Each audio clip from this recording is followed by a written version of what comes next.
Nakabidyo po yan. May pupupad namin. Ayan tiyang ano. Ito. Kailangan makamit sila ng truck. Sa maliit na tipon. Ano yan? Pumangkin na. Yung loba dyan sa...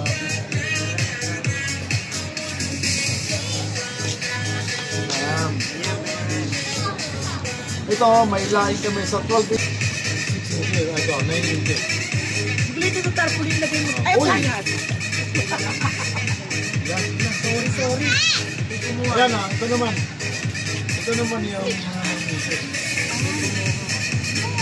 Tapos 6 inches.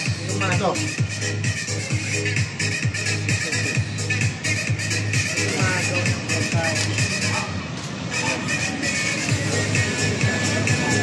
Tapos may ano mo kami? May kain-kain. Ayan.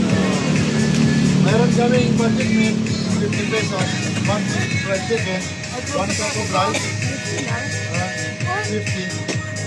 Ito 40. Student meal.